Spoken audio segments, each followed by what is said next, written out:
Hello mathematicians, today we are going to discuss about a very controversial topic, does God exist? Many atheists says that there is no reason to believe in God.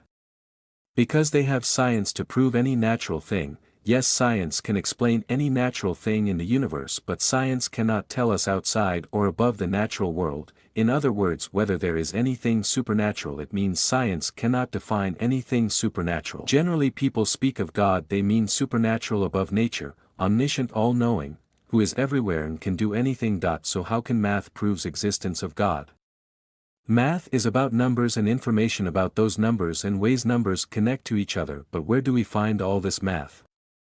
We can't see math, we can't smell math, we can't touch math, we can't taste math. Math is only in the mind. We find it simply thinking about it and figuring more and more things out. But wait, math also explains things. Math can explain everything from simple counting to the movement of planets, even down to the atomic level. So math is only in our mind, but it also explains the natural world. Then where does it come from?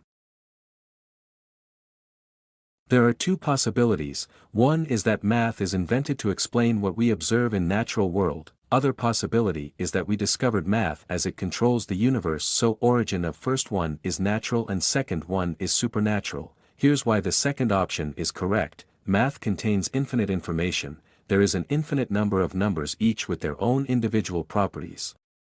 And there's an infinite number of numbers in between any two numbers, and we keep discovering things. Pi, which explains area of circle, has an infinite numbers. We know that all this information is out there somewhere, but it can't be in our physical universe because universe is finite and math is infinite. That means math contains every possible combinations of numbers.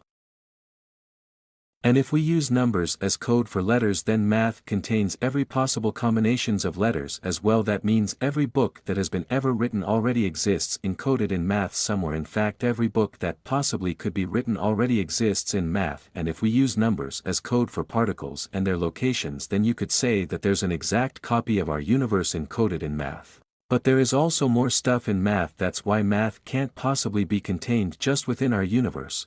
But that's just a beginning. There's many pieces evidence in math to show that math has a designer. Here's an example. One time someone discovered that this simple equation makes an very interesting shape when you graph it in complex plane, and this is called Mandelbrot set. You can zoom it infinitely and you will keep find new things. More and more copies of Mandelbrot set.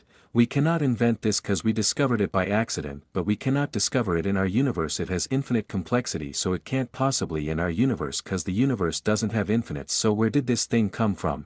Basic common sense says that someone designed this, but no human designed it. Like we said, math only exists in mind, so its origin must also be a mind. Math contains infinite information, so this mind must be all-knowing. Math control the universe, so this mind must also be all-powerful, and math is beyond and outside of natural world, so this mind must be supernatural. And we have just described God. All these numbers and mathematical facts exist in the infinite mind of God.